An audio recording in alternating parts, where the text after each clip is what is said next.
With me today, a special guest. But before I introduce him, I'm going to tell you something. I decided this morning that I'm going to teach some principles around how to win the money game. And as I was thinking about it, I was thinking, you know, poor people and middle-class people, they work really hard for their money. But a lot of rich people, most of the rich people I know, we play to make money. And if you think about it, so my wife and I, we just got back from North Carolina yesterday. I went up there to speak at a friend's church, and we got back. When we left, the Eagles airplane was right there. We were like, oh, the Philadelphia Eagles must be playing the Tampa Bay Bucks, right? And we came back yesterday. Their plane was still there, but they weren't there. It was just their plane. So anyway, so when we landed, I was thinking to myself, those guys that play for the Eagles and the people who play for the Tampa Bay Bucks, they're playing a game and making millions of dollars while you're working your fingers to the bone to make tens of thousands of dollars a year. And then I started thinking about actors. What are they doing? They're pretending to be somebody they're not in front of a camera and making millions of dollars. And so, and then you think about people like Warren Buffett. What does he do? He just plays money games all day. He just moves money around and plays with money. And so I'd like to teach you some things about how to win the money game. And first, you got to realize it's a game. Second, you have to learn the rules of the game. And then you have to learn how to play by those rules. If you can do that, you can turn making money into a game. Find something that you're really, really good at, that you've mastered. What is mastery? Mastery is the ability to execute effortlessly without the use of conscious resources. Find something that you've mastered. Figure out if you can use it to serve a large number of people with a very big problem who have relatively deep pockets and are willing to use some of that money to solve it, and you can win the money game as well. But one of the best ways that I've found to win the money game is using social media to get people to pay you with their attention. And then if you can get them to pay you with their attention, it won't be long before you get them to pay you with their assets. And I have with me today in studio the ultimate viral scientist. I don't know if he's going to like take on that name and maybe get a lab coat or something, but that's what I would do. Anyway, but he's brilliant. Every time I talk to him about making content go viral, he just makes my head explode. It's just absolutely mind-blowing that one person can know this much about how to go viral on social media. And then not just how to go viral, but how to use that virality to generate revenue for your business. So we're going to look at going viral as a methodology for building a brand and building a business. And I have with me in studio today, we already recorded one video, which you'll see later. You'll see part one to this video later.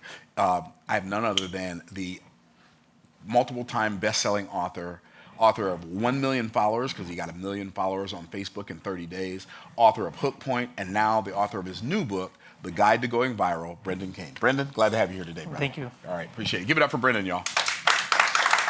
All right, so when we talk about the money game and how to win it, I know a lot of people go to YouTube, for instance, because YouTube has a monetization program, and they think, I'm going to make YouTube videos, and YouTube is going to pay me money, and I'm going to get rich like Mr. Beast. But that's probably not going to happen, is it?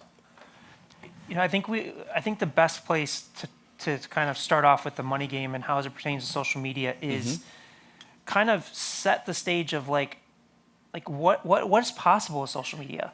And I'll give you a prime example. So we'll take two kind of beauty influencers, both same amount of subscribers on YouTube. And one just does, you know, AdSense and kind of brand deals, and maybe she makes $150,000, $200,000 a year. Not bad. But then we take another beauty fashion influencer, somebody I know, a friend of mine, Michelle Phan, who turns that same size audience into a company called 𝐓𝐶 that's valued at over $1 billion. So if we just think... When you say same size audience, what's the size of the audience? Millions of subscribers. Okay, millions of subscribers. Yeah. So same audience, and this is just kind of a general analogy, is you can have people with the same audience. Same audience size. Same audience size, same amount of number of views niche. and engagement, same niche, and one generates 6 figures and one generates or builds a company worth $1 billion. So the reality is social media can build your revenue stream as big as you can dream. And as we were talking about the other video, the important thing is, do you have a business? Do you have a way to capture and monetize the attention? And you can talk about like how much, revenue has increased since you've used social media, and you can see other people that have, a tenth of, or have 10 times more people following or subscribing, and you'll outperform them from a revenue perspective 100%. By 20x. 100%. Yeah, it's really fascinating to find out how little. It's kind of like you said when we were talking before. Like when you went to film school, they didn't teach you anything about business in film school. What's so interesting, how when people have businesses, they start businesses, and I have conversations with people who own businesses that are making money. It's fascinating to see how little they understand about business. 100%. And one of the things that is an interesting observing factor of social media, I've seen this for 20 years, is social media is a blessing in one way, that anybody can pull out their phone, press record, post something, and reach millions of people. It's completely democratized communication to the world.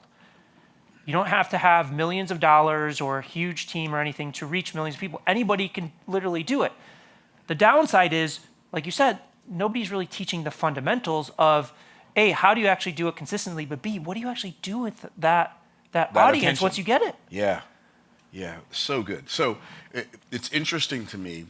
One of the biggest challenges I see, and I just see this because of my experience, not because I read it in a book or heard it somewhere, is that so many business owners are looking for people to sell their stuff to, when there are already millions of people in the world, potentially, at least hundreds of thousands of people in the world, who would already love to buy what you'd love to sell, but if they only knew you existed. And so, like, instead of, this is, and you can, like, you know more about virality than I'll probably ever learn. So I share with people, instead of looking for people to sell stuff to, make yourself more findable for people who are already looking to buy what you're already looking to sell. And then when you're selling something, you don't have to work so hard. What do you think about that? 100%. And I think for people tuning into this, especially from a money-making standpoint, they hear the word viral and they're like, well, Brendan, I just want to make money. I want to generate more leads and more customers and more sales. So when we look at virality, we consider there has to be 3 core pillars involved. The first core pillar is grabbing attention, because you can't really get people to pay attention to what you have to say if you can't grab their attention. In addition, the thing that controls reach and distribution of our content is the algorithms. And the algorithms only care about one thing, and that is keeping people on the platforms longer. Because the longer they stay on the platform, the more ads they can serve, the more profit they will generate. So they're looking at 2 key variables. The first one is, are you able to grab attention? If you're not able to grab attention in those first few seconds, you're dead. You're not going to get any reach, because you're proving to the algorithms you're not a great storyteller. You can't keep people on the platform longer. So that goes to the second aspect, the second core pillar, which is holding attention. Because holding attention is where the real substance comes in. That's where you can actually convey your value to them. You can hold that attention so that you can really get your point across to the person viewing it, but also you can prove to the algorithm that you can keep people on the platform longer, so they will then push your content to more people. And the big distinction is the algorithms are not out to get us. They want to partner with us. They need us. We are the fuel that runs them. They're not like Netflix or Disney that invest billions and billions of dollars for their streaming platforms to keep people on them. Facebook, Instagram, YouTube want us to succeed. They want to be our partners. So the first 2 core pillars are grabbing attention, holding attention, but then the third and final core pillar is monetizing attention. Because we're not talking about tricking people. We're not talking about silly cat videos or pranks, things Bait that are not switch, none of that. Yeah, none of that, because that's not going to lead to our end goals and our business objectives. So we have to monetize that attention with our core business and service. So everything that we're talking about in terms of going viral, a lot of people just like, I don't want to go viral, because they think about that silly kid down the street dancing on TikTok, or they think about a funny dog video, or a prankster or things like that. And they're like, well, I don't want to do that because that's not related to who I am. And I completely agree. That's not what we want to do. We want to create content that plays to our business goal and objective. And I can definitively tell you, for doing this for 20 years, anything can go viral. We talk about taxes. There's a YouTube account called Clear Value Tax that has 1 million subscribers talking about taxes. Real estate can go viral. Fitness, nutrition, whatever your expertise is, it can go viral. So again, those 3 core pillars that we have to pay attention to is grabbing attention, holding attention, but just as important is monetizing attention. Now, monetizing attention doesn't mean you're selling things with every post. If you're doing that, it's likely going to kill your reach with audiences because they'll tune out. But you want to have that underlying business goal and objective in mind. Wow. So what you just said about you don't want to be selling something with every post. So here's one of the things, a lot of people, for years, I didn't buy ads at all. I just did organic, right? Organic reach. And we made millions of dollars with organic before we ever started. I mean, we were making $15 million a year before we ever started spending money on ads. Okay, which is not normal in the business space. Would you agree with that? Yeah. Because most people want to buy the attention first. But I believe, and you can tell me if I'm wrong, I believe if you can't hold their attention organically, you're not going to be able to hold their attention just because you spent money on it. 100% I agree. Because the reality is if let's just talk about we're serving an ad on Instagram. And you're scrolling through, you're seeing organic content that's really engaging, engaging, and then there's an ad comes. Just because you're paying for an ad, you're just paying for reach. Right. It doesn't guarantee that they're going to they're going to click. And your ability to tell stories on organic makes you a better storyteller when it comes to paid. That was good. That was good. And by the way, the only way to get better at telling stories is to tell more stories. Yeah. You're not going to get better at telling stories just by reading a book about telling stories or listening to you talk about telling stories or listening to me talk about telling stories. You actually have to tell some stories and then watch people's eyeballs. And when they start thinking, man, I wish this guy would just if they inhale, I'm out of here, right? So you have to be able to pick up on those social cues as well. So here's one of the things I noticed. I noticed that a lot of people who have really big businesses, bigger businesses than mine, okay? They have bigger audiences than mine. They're way more famous than me. My content gets way more engagement. I'm gonna guess, and then you can tell me whether I passed the test on my guess. Which reminds me, you know those little tests where you used to scribble the little circles? Remember those tests when you were in school? Yeah, those scan tests. There's no universe in which I was reading all that stuff. I just go through and just pick I don't know if any of y'all ever did that. Anyway, so I'm going to guess like I used to do when I used to take those tests. And I believe that one of the reasons we have more engagement than a lot of people who feel like they're my competition, who have bigger audiences, bigger businesses, is because we spent so little on ads. So it seems to me that if people see you predominantly on ads, when they see you, the question comes to their mind, I wonder what they want from me. But if you're constantly delivering something they value on social media, when you show up in their feed, they're thinking, I wonder what they have for me. And I think if somebody's thinking, I wonder what they have for me, they're going to pay attention to you longer than they are if they're wondering, I wonder what they want from me. What would you say to that? I'm not going to rule it out and say it's never the case, but I would say that most of the time, if somebody's running a lot of ads, it's because they haven't mastered the art of storytelling and organic, and it doesn't match up. I would, and I don't know, if you have examples, we can talk about it, but I see very few people that are mastering organic at a very high level that are over-indexing on ads, meaning that they're buying a lot of media to drive it. I honestly see it the opposite, is you see a lot of people that are driving a lot of traffic through paid, and then it'll ultimately look like their organic is down, but their organic is down because they're really not masterful storytellers and they have to kind of over-rely on ads. That was so good. That was such a good answer. But what I want to do is I want to make a clear distinction, because I think people kind of misunderstand this of what is the role of organic social media versus paid, because they're let's talk about that. They're two completely different objectives and communication methods. Okay. So organic, the primary purpose of organic is not to sell anything. Right. It's to get people to know, like and trust you. And if people know, like, and trust you, they'll automatically want to buy. That's how you generated millions of revenue from organic content. Paid, you can be a little bit more direct in terms of how you're trying to push some type of action with them. Now, organic and paid can play off of each other. And that's where the real scale comes from, is if you master organic and then you understand how to leverage like retargeting and all those audiences to play off of that organic with the paid, that's where real revenue kind of really drives to the top. Now with organic, that doesn't mean if we're focused on getting people to know, like, and trust you, that it doesn't translate to revenue. It definitely does. You're a use case for it. Another client of ours, a leather craftsman, Tanner Leatherstein, all organic content with a format called Is It Worth It? Where he'll deconstruct a handbag, like a $1,200 Chanel handbag, and tell you whether it's worth the money that you're paying for it.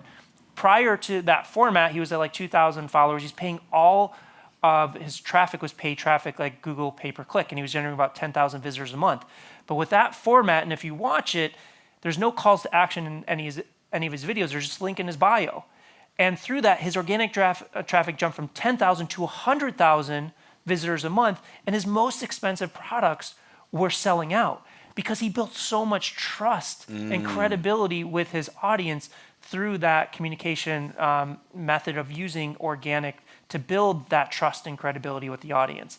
So I think that that's a huge distinction of, are you focusing on organic or are you focusing on paid, and understanding the difference between the two? Because I can tell you, I run into so many people coming to us and thinking that organic is about selling your product or talking about your product. Nobody logs onto social media wanting to see a great product shot. Nobody wants to log onto social media and see a great commercial. They really want to connect and be engaged in content that really keeps and piques their interest. Wow. So good. So I asked you on the last video, we didn't get to the answer, I don't think. We got to part of it. You talked about different formats, right? And there are how many different formats? 200 and something? So we've done analysis on 220 formats, but there's more than that. I mean, we're uncovering like 3 to 5 new ones a week at this point. Wow. So you've already uncovered 220 formats, and you're doing 4 to 5 a week. Okay. So you've seen my videos. What's my format? And then you said something about, well, you have your own, you made your own format or something like that. So what is my format? So I have an idea, but I don't know. You're a bit of, like, you've kind of made your own format where it's kind of a mixture between an explainer format and a keynote format. Oh, and okay.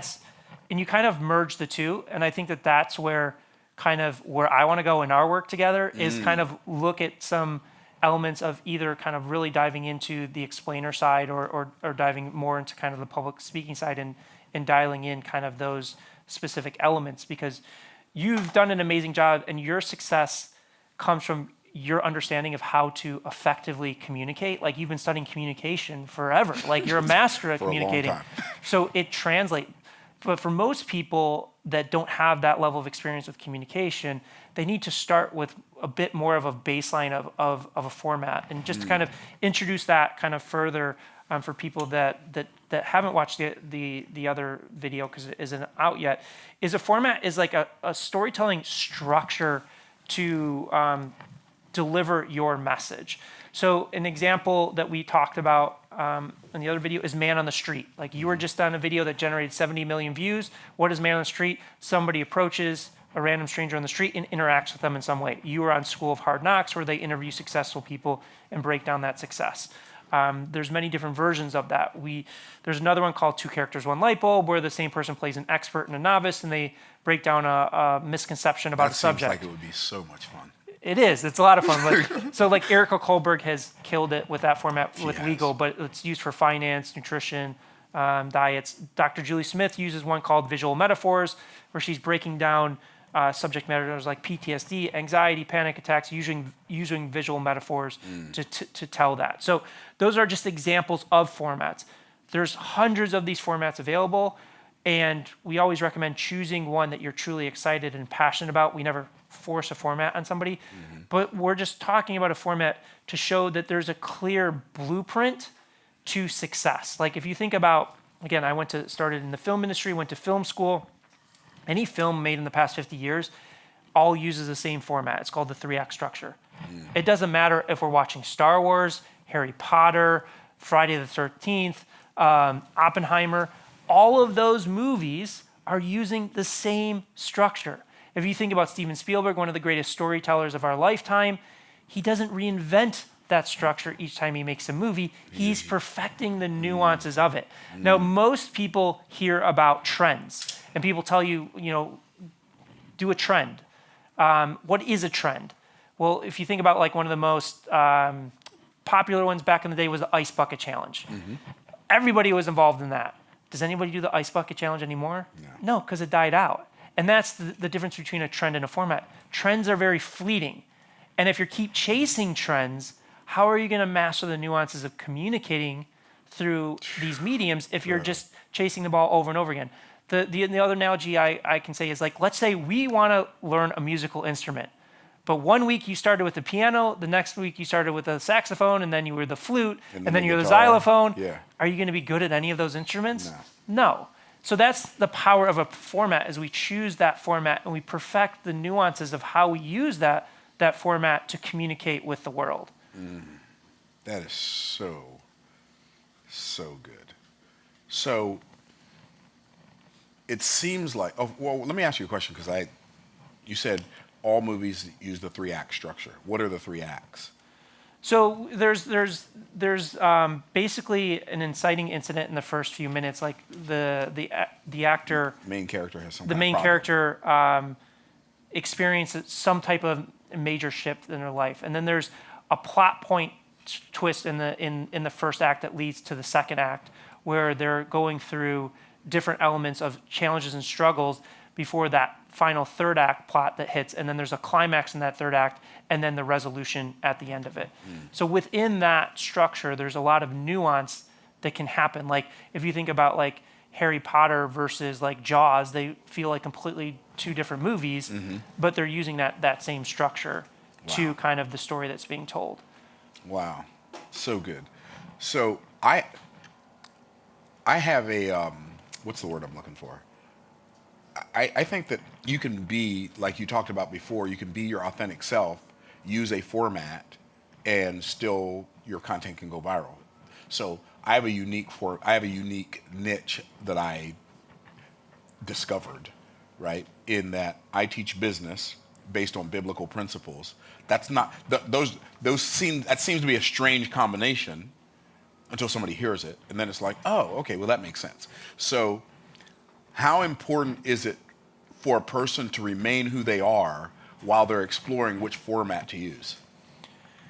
It's incredibly important to remain who you are, because again, going back to those 3 core pillars, if we want to monetize that attention, if we're disjointed from what our core service is to the world or our core business, it's not going to be aligned. So one of the elements that we do talk about, so definitively you want to stay core to who you are. Sure. But you need to figure out what is the best way to contextualize my expertise so the widest possible audience can connect with it. Sure. Because again, we have to go back to what causes us to get people to watch our content. It's the algorithms control that reach and distribution. And what they care about is keeping people on the platform longer. But what they want us to do the heavy lifting for them, in terms of they're not going to like do all these calculations in the back end to find exactly who your specific audience is and connecting with them at the right time and things of that nature.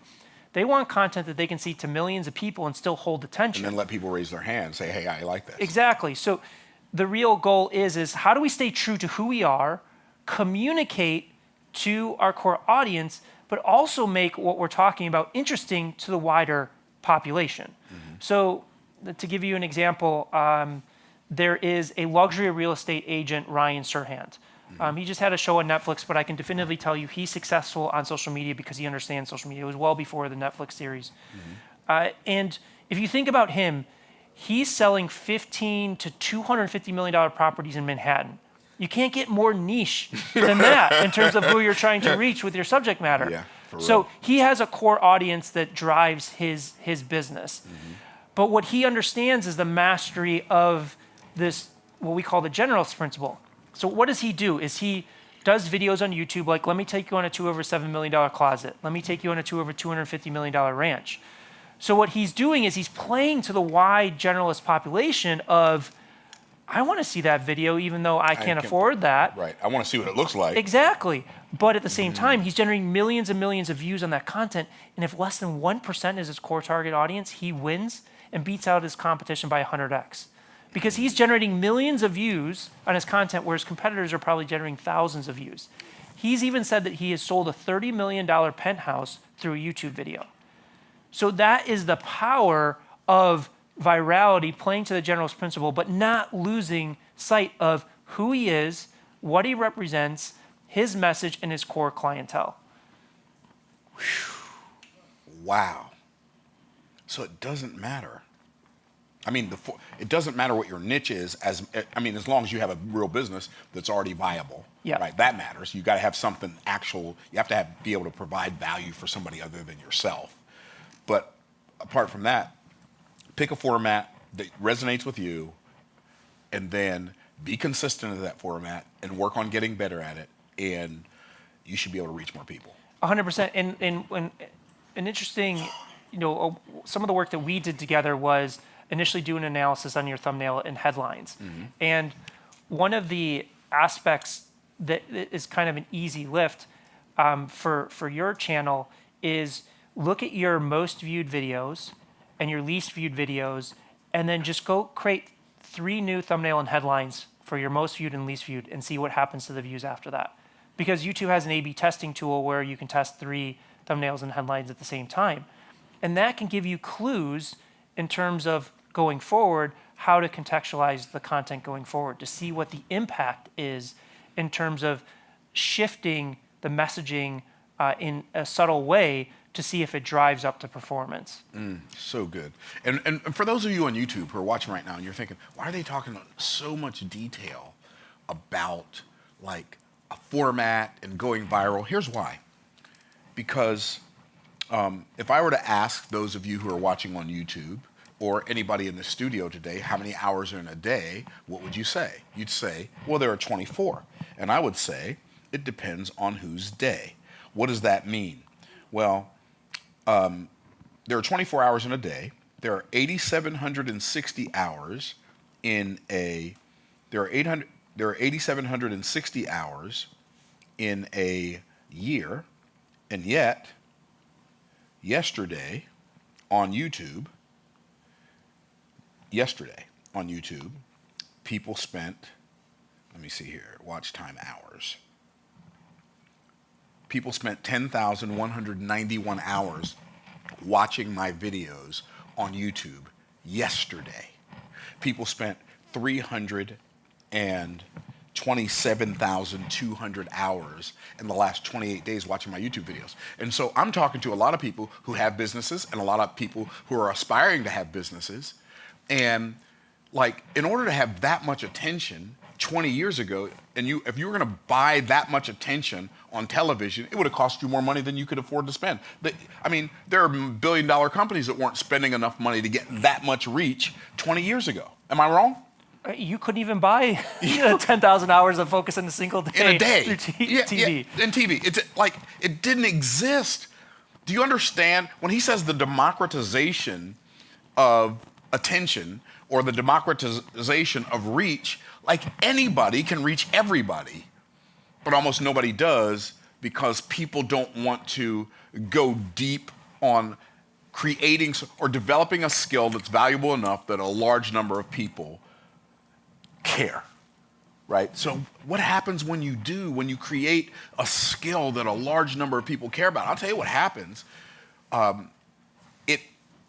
It can bring in more revenue than you have time to make. And so, you know what's really fascinating to me? I've never had a job. I want you to think about this. I'm 63 years of age, okay? I have never had a job in my life where I made more than $30,000 a year.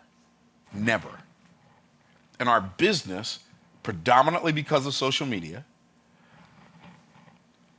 averages over $30,000 a day, 365 days a year. That's mind-blowing. That ought to show you, and I'm not flexing. I don't need you to think anything about me. I'm telling you this because your life can change. I was you. I was you. Like, there were times in my life, Brendan, where I had to decide, am I going to pay my water bill this month, my gas bill, my water bill, my gas bill, or my water bill, my electric bill? Right?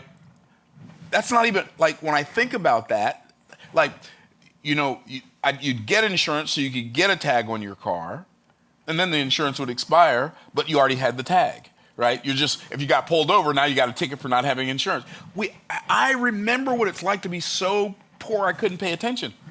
And now, because I've created content that's valuable to large numbers of people, apparently because people are paying attention to it, now we don't have to worry about money anymore. This is what I'm talking about, money game and how to play it. Like, what am I doing? I'm sitting here on a Monday morning in a studio that's air conditioned in Florida, thank God, and having a conversation with my friend in front of a camera, and thousands of people, like probably 10,000 people to 20,000 people will watch this in the next 24 hours. I'm playing a game. I'm not sawing a board, I'm not hammering a nail, I'm not driving a truck, I'm not lifting anything heavy. And people will say, but it's so hard. And my question would be, compared to what?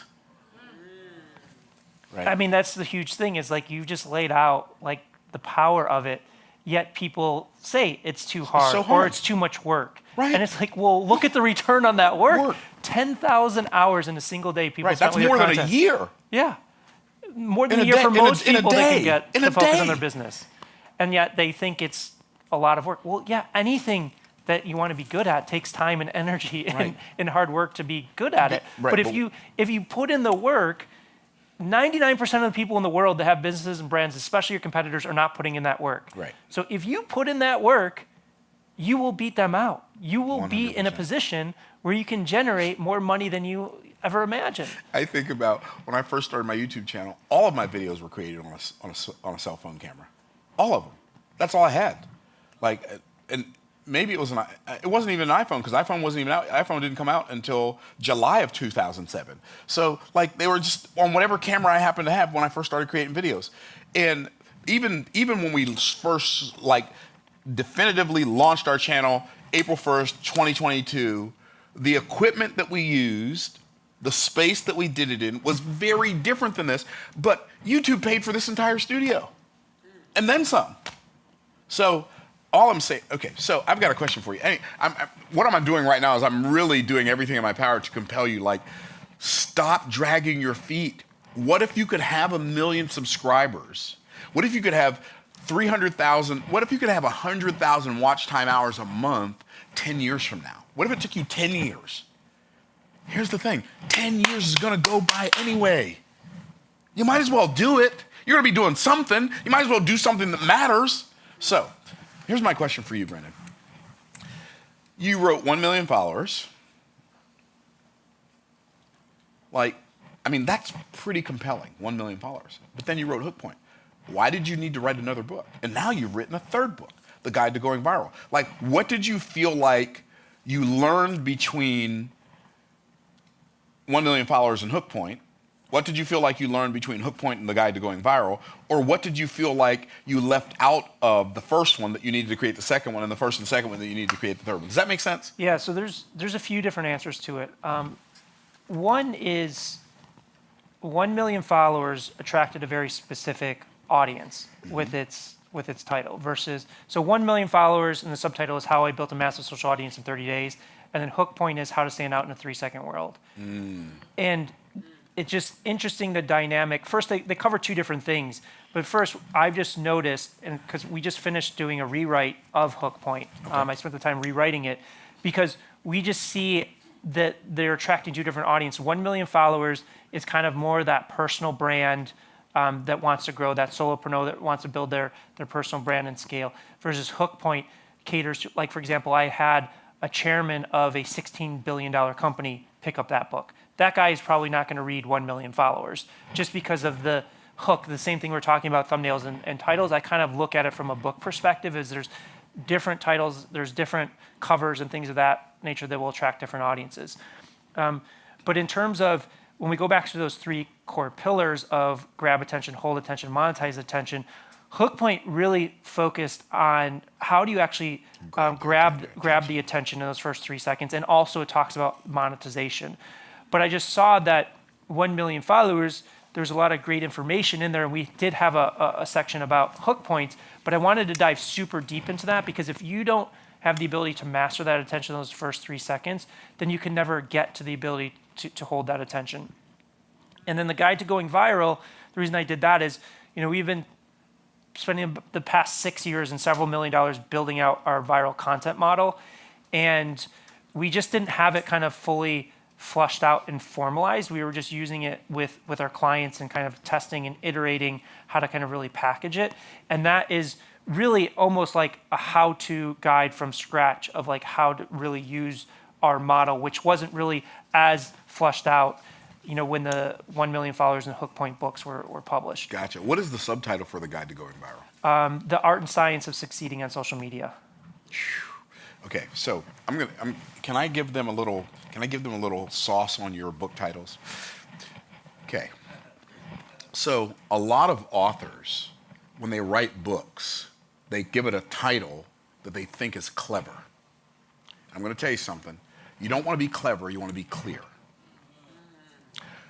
I see authors who make a book title a riddle.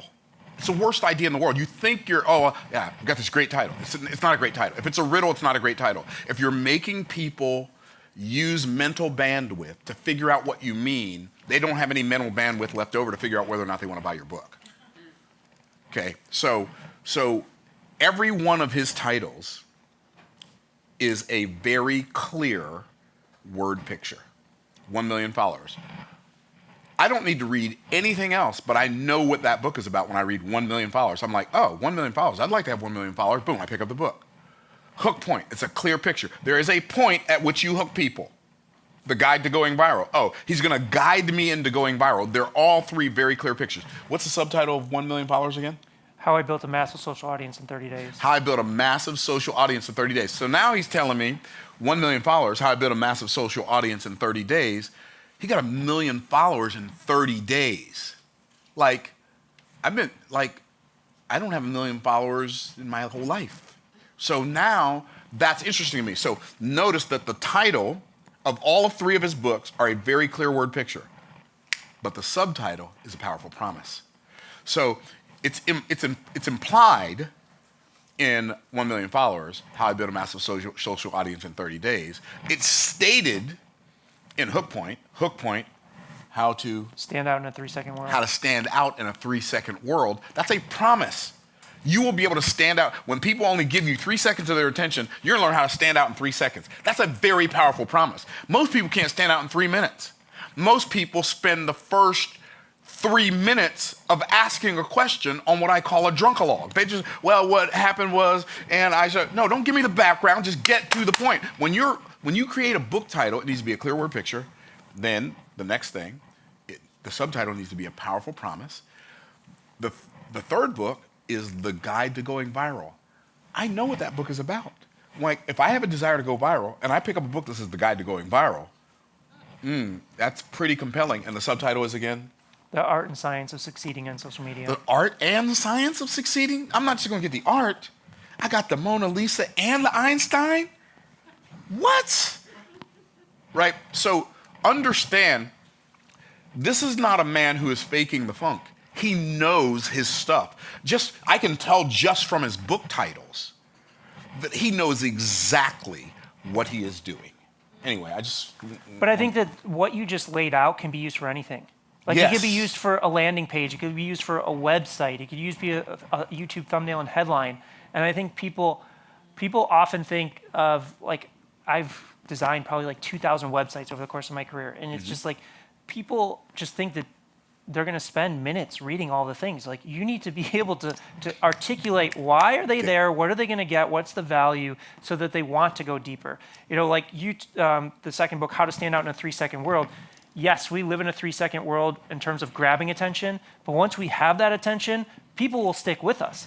You think about your content's long form. Think about Joe Rogan. People will watch a 4-hour Podcast. Lex Friedman just did an 8-hour podcast on Neuralink. Or if you think about Netflix, like people will binge watch, you know, a whole series in a day. So it's not that there's a short attention span in terms of, you know, holding it. It's the short attention span comes into grabbing it. So when you have that little amount of time, and one of the exercises that, and I put it in the Hook Point book, but that I give to people when they're really trying to kind of figure that out is, if you have time, go to a magazine stand and look at all the titles on the magazine stands and what pops out to you. And then think about, well, what if Time magazine gave you the cover? What would be your thumbnail and the subtitle on that? And it kind of frames you. Really good. And even if you could do it at sitting in front of a magazine with a notepad and just write down and come up with as many ideas as possible and then start ranking those and ask people and things of that nature, it starts training your brain to kind of think about the world in a different way. And once you kind of get clear on that, that also helps the ability to monetize what you're trying to put out into the world. So good. So good. So here's my question for you. We have probably, I don't know, 800, 900, 1,500 people watching on YouTube right now. We've got, I don't know, 20, 30 people in the room. What would you say to that person who's still on the fence about whether or not to use social media to garner attention for their business? I mean, I would first ask them, what is really holding you back? Because I think oftentimes it may be something that you think on the surface level, but on a deeper level, it's holding you back. I would say in our business, oftentimes what's holding people back is they don't think it's possible. You know, they can't imagine themselves communicating to millions of people.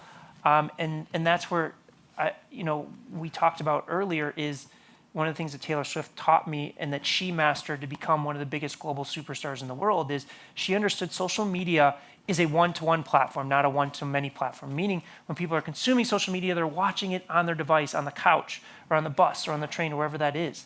So if your holdup is that that you don't feel like you can be on a stage in front of people, just focus on communicating on one person. If the other holdup is that it's too much work, it's too much energy, it's too much time, or I don't have the expertise. Well, I can definitively tell you we've worked with people with zero social media experience that are creating content on their iPhones. We just worked with a hand doctor with no social media experience, creating content on her own in the hospital with her iPhone, just speaking to the camera. She got over 700,000 followers and got a book deal and a TV deal. So if you think that it's about your expertise, the resources you have, it's not about that. If it's about the hard work, yes. Unfortunately, it is hard work. It's going to take time and dedication. But they're going to be doing hard work on something anyway. But tell me, you just said 10,000 people, or people spent 10,000 hours with your content yesterday alone. Yesterday. Tell me any other medium or any other skill set that you can develop that will allow you to get 10,000 hours of people focusing on your content in a single day. I can't imagine what it would be. Yeah. I can't imagine what it would be. So yes, it takes time and work and dedication, but just imagine if you had in a single day 10,000 hours of people watching your content. Like, what would that do every day? What would that do to your business, your brand, or just the message that you're trying to get out into the world? Because at 327,000 hours in 28 days, that's more than 10,000 hours a day on average, which is mind-blowing. That's more than a year of attention every day. That blows my mind. Like you said, people think they can't do it. I didn't think I could do it. I didn't think I couldn't. Right? But I didn't think I could. I had no idea that my YouTube channel was going to do what it does. I had no idea that interview that I did with James on the School of Hard Knocks was going to do it. In fact, people were texting me, hey, I saw your video. I'm like, I hadn't even seen it yet, right? And here we are now, 10 or 11 days later, it's got over 100 million views between TikTok and Instagram. It just released yesterday on YouTube. And what I'm saying is I didn't know this was going to work this well. I just knew I was going to do it for 10 years, and hopefully in 10 years I'll be good. And I've been at it now for 2.5 years.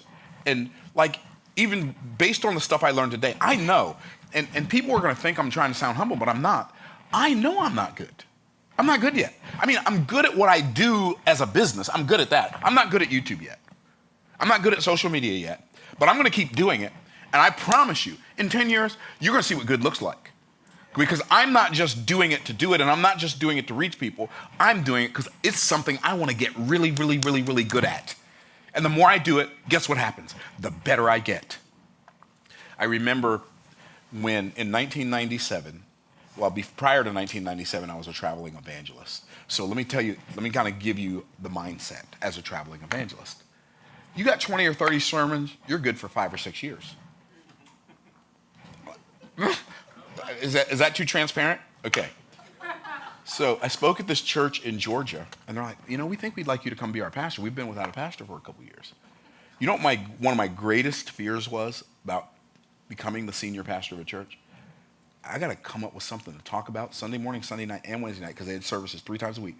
I got to come up with content 3 times a week that keeps the same people engaged. That's got to be so hard. And I talked to a friend of mine, the guy who started that church. He's a pastor. He was a pastor in Savannah. I said, Kenny, I said, I'll be honest with you, bro. There are people here who've been to seminary. I've not been to seminary. I'm like, I got to come up with something to say 3 times a week. How do you do that? Here's what he said to me, and it blew my mind. And here's what he said. He said, Myron, I'm going to tell you something. All you got to do is stay a week ahead. I'm like, I can stay a week ahead. I can do that. I can study a week in advance and stay ahead by a week. I can do that. It changed my life maybe more than any other experience I've ever had. And I'm telling you, like, let's say if you start doing 1 video a month for the next 10 years, and you focus on getting better, regardless of how it starts out, in 10 years, it's going to be something that you're not going to recognize. Would you agree with that? 100%. But my goal is I'm going to cut that learning curve down by 9 years. My man, that's what I'm talking about. He's like, it's not going to take you 10 years, bro. Okay, cool. Sign me up. You had me at hello. All right. So in closing, we got a lot of hopeful people here who would love to have 10,000 subscribers on YouTube, 10,000 followers on Instagram, 10,000 friends or whatever, 10,000 followers on Facebook or TikTok or whatever. Like, what would you say to them? They want it to be true. They'd like to believe it, but they don't know how. What would you say to those people?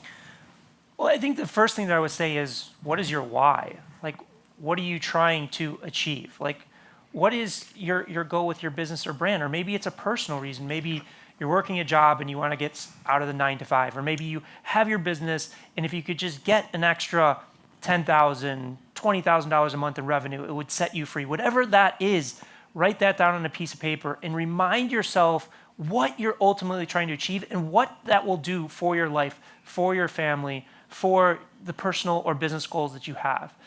And then once you have it, I also want you to just know that being successful in social media is not about how experienced you are, how much equipment that you have. You can create stuff on iPhones. You don't need to have a social media manager or any of these things.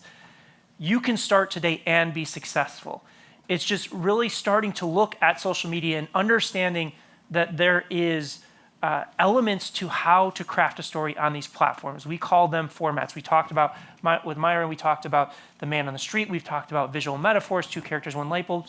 Start consuming content from an active experience and looking at these formats and identifying the format that you think would work best for your message. And then once you identify that format, really dive in and study what's the difference between using that format to generate millions of views versus tens of thousands of views. So that's really where I would ultimately start. And because I believe in everybody that's watching this, I will give you my book, The Guide to Going Viral, just to Myron's audience. If you go to hookpoint.com/golden, you can download The Guide to Going Viral for absolutely free. So you can get all of our knowledge that I've spent the past 20 years so that you have a clear blueprint to succeed.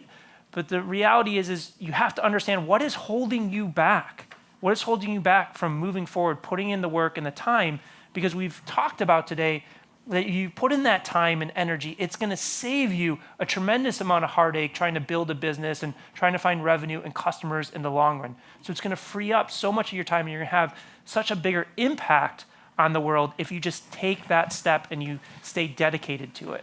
I love the fact that, like, in your illustrations, you talked about so many different people, men and women, across so many different niches who are having success with so many different formats. What that tells me is there's hope for everybody. Because today, if we haven't hit it yet, we're close to hitting 5 billion people on social media. So your audience is on social media, whether you think so. I mean, people often say, well, which platform should I choose? And it said if you choose any of the big ones, your audience is on there. People think like TikTok is only, teenage influencers. Like it's not. There's over 1 billion people on that platform. Your audience is everywhere. So the reality is anything can go viral on social media because everybody is on social media. So no matter what you're talking about, it can work and can succeed. So good. Brendan, this has been an absolute masterclass today. I appreciate it more than you can imagine. Thank you, thank you, thank you. And for those of you who missed it, he said if you want his latest book, The Guide to Going Viral, you can get it if you go to hookpoint.com/golden. You can get it for free. And it's a thick book. It's got a whole lot of gems in there. He's been dropping bars all morning. You can get the whole book full of gold bars. It's like a Brinks truck for free. Don't miss this opportunity. Brendan, once again, thank you for being here, man. One more time. Give it up for Brendan Kane, y'all. Wow. Wow. That was so much fun, bro. Yeah. Thank you. And so good.